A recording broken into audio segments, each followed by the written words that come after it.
En la lección 3 aprendimos que hay tres tipos de ondas motriz: la impulsiva, que aprendimos en la lección 4, la diagonal inicial, que aprenderemos hoy, y la diagonal final, que aprenderemos en la siguiente lección. Antes de adentrarnos en las reglas de la diagonal inicial para poder identificarla en el gráfico, veréis que a veces se hace referencia a ella con otros nombres menos técnicos, pero mucho más usados en el mundo del análisis técnico, que seguro que os sonará como es el nombre de cuña o wedge en inglés. Por lo que hace los nombres un poco más técnicos cuando se analiza, en inglés se utiliza el término de leading diagonal, pero en español se traduce literalmente como diagonal líder, aunque el término más usado es diagonal inicial. O sea que si escucháis la palabra cuña o diagonal líder, que sepáis que hace referencia a exactamente lo mismo. Y ya que estamos metidos en la terminología, os interesará saber también que inicialmente se llamaba triángulo diagonal inicial, leading diagonal triangle, o triángulo diagonal final, ending diagonal triangle. Pero al cabo de un tiempo, Robert Precher, que es el autor del libro de los principios de ondas Elliott y uno de los mayores expertos en el análisis de ondas, simplemente empezó a remover, a sacar la palabra triángulo del nombre de la diagonal para eliminar confusión entre los principiantes. Los que tienen menos experiencia muchas veces confundían las diagonales con la familia de los triángulos. Entonces, ¿de qué se trata la diagonal inicial? La diagonal inicial es un arranque de tendencia en forma de cuña que suele anticipar un movimiento fuerte. Por esto es importante que la aprendamos porque es normalmente un precursor de un movimiento muy potente en el mercado, porque siempre aparece o bien en el sitio de la onda 1 del impulso o en el sitio de la onda A del zigzag, un patrón de onda que aprenderemos en la lección 7, pero que es correctivo. En el sentido de que si vemos esquemáticamente los impulsos tanto alcistas como bajistas, la diagonal inicial solo puede aparecer en la posición de estas ondas señaladas, las ondas 1. Y si esquematizamos los zigzags alcistas y bajistas, entonces la diagonal inicial solo puede aparecer en el sitio donde se forma la onda A. Cuando aprendamos a identificar dónde se está formando una diagonal inicial, podría ser una señal de que pronto vamos a tener un movimiento de mercado muy potente, ya sea alcista o bajista, depende de en qué sitio se forme. Es aquí donde los traders que usan el análisis de ondas abren sus posiciones. Así que yendo al grano, ¿cómo identificamos una diagonal inicial? Pues igual que con las ondas impulsivas y todos los otros tipos de ondas, necesitamos reglas. La regla número 1 es que la diagonal inicial, igual que el impulso, siempre se compone de 5 ondas principales. Y de la misma forma que con un impulso, también le ponemos los números del 1 al 5. Por lo que hace a la estructura interna de las ondas de una diagonal inicial, es similar también al impulso, en el sentido de que la primera onda de la diagonal inicial es la motriz, la segunda correctiva, la tercera motriz, la cuarta correctiva y la quinta onda es otra motriz. Por lo tanto, la fórmula de onda de la diagonal inicial es, de nuevo, como el impulso, MC.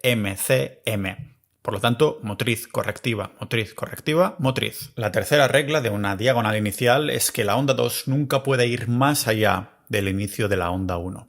La cuarta regla es que la onda 3 siempre va a ir más allá de donde ha terminado la onda 1. La quinta regla es la que diferencia más la diagonal inicial del impulso. ¿Y cuál es esta regla? Pues que la cuarta onda de la diagonal inicial termina en la zona entre la onda 1 y onda 2. En otras palabras, si dibujamos una línea horizontal entre los techos de la onda 1 y onda 2, entonces la onda 4 terminará entre estas líneas horizontales. En cambio, si la onda 4 termina por encima de la línea horizontal que hemos dibujado en el techo de la onda 2, entonces este modelo estaría tomando la forma de lo que llamamos una diagonal final, o como dicen en inglés, non-leading diagonal o ending diagonal, que aprenderemos en la próxima lección.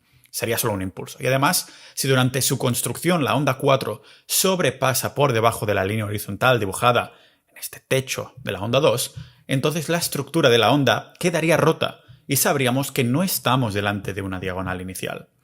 En cuanto a la sexta regla, es que la onda 5 de la diagonal inicial nunca estará truncada. Truncar significa cortar algo antes de su fin natural. Por lo tanto, la onda 5 siempre terminará más allá de donde ha terminado la onda 3. Recordemos que en el impulso la onda 5 sí se podía truncar, sí se podía cortar, pero es imposible para una diagonal inicial. En una diagonal inicial, la onda 5 siempre estará por encima de este nivel. La séptima regla es que la onda 3, en una diagonal inicial, nunca será la onda más corta en comparación con las ondas 1 y 5. Y para terminar, escribiremos otra octava regla que ya hemos comentado por encima, y es la regla 8. Y es que la diagonal inicial siempre aparece en el sitio de la onda 1 de un impulso o en la onda A de un zigzag. Con esto ya tendríamos todas las reglas que, de memorizarlas, nos ayudarán a identificar una diagonal inicial. De todas formas, para que quede más claro cómo aplicar estas reglas en una diagonal inicial también bajista, lo vamos a repasar muy rápidamente esquematizándola. Una diagonal inicial bajista también consiste de 5 subondas y la estructura interna es la misma, tanto si esta diagonal es alcista como bajista. Por lo que hace a la segunda onda de la diagonal inicial bajista también es más corta que la onda 1. La regla 4 también se aplica aquí, porque la onda 3 siempre termina más allá del fin de la onda 1. Y la cuarta onda de la diagonal inicial bajista termina en el área entre las líneas dibujadas de los techos de la onda 1 y onda 2. Por lo que hace la onda 5 de la diagonal inicial bajista siempre se extiende por debajo de la onda 3 y nunca se trunca. Es decir, que la onda 5 nunca se corta, sino que termina por completo. Por lo que hace la onda 3, en el caso de encontrarnos en esta diagonal inicial en una tendencia bajista, nunca será la más corta en comparación con la onda 1 y onda 5. La onda 3 nunca será más corta que la onda 1 y onda 5.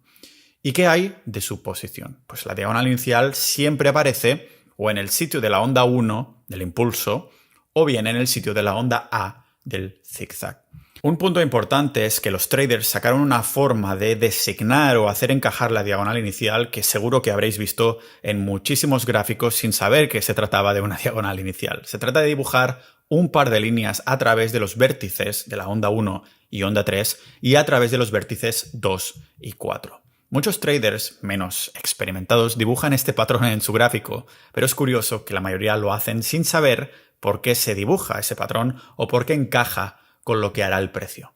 Y ahora ya veis por qué es. Por cierto, esto es algo que también hacemos con el patrón bajista de la diagonal inicial. Es decir, que en tendencia bajista también generamos las líneas a través de los vértices 1 y 3 y también 2 y 4. Es por esto que cuando dibujamos este patrón en el gráfico es muy fácil de distinguir. Los que estáis dentro de la alianza macroespeculadora veréis que cuando publico las imágenes de mis análisis hay muchos números y letras que ya hemos ido viendo e iremos viendo más. Es ahí cuando es muy conveniente marcar las diagonales iniciales de esta forma porque se hace más fácil, se tiene más claridad y es una visión general de mercado que podemos ver en un momento. Así que con esto nos queda claro cómo diferenciar una diagonal inicial. En la próxima lección aprenderemos el otro tipo de onda que se desarrolla dentro del modo motriz antes de pasar a las correctivas. Dicho esto, puedes continuar a la siguiente lección con el enlace que tienes en la descripción y en el comentario fijado. Pero antes de que te vayas, tengo que recordarte un dato muy importante. Y es que este curso completo de ondas Elliott es 100% gratuito porque no me dedico a vender formación, sino a especular en cripto y bolsa usando precisamente el análisis de ondas. Si te interesa ver mis propios análisis reales de activos con los que especulo, junto con mis movimientos de cartera personal en tiempo real, únete a decenas de personas que forman parte de la membresía, uniéndote con el enlace que tienes en la descripción de este vídeo. 9 de cada 10 miembros renueva su suscripción, por lo que no te olvides que a medida que pase el tiempo, el precio para nuevos accesos será cada vez más caro. Así que aprovecha uniéndote ahora lo antes posible y así reservarás un precio fijo. Nos vemos dentro de la próxima lección.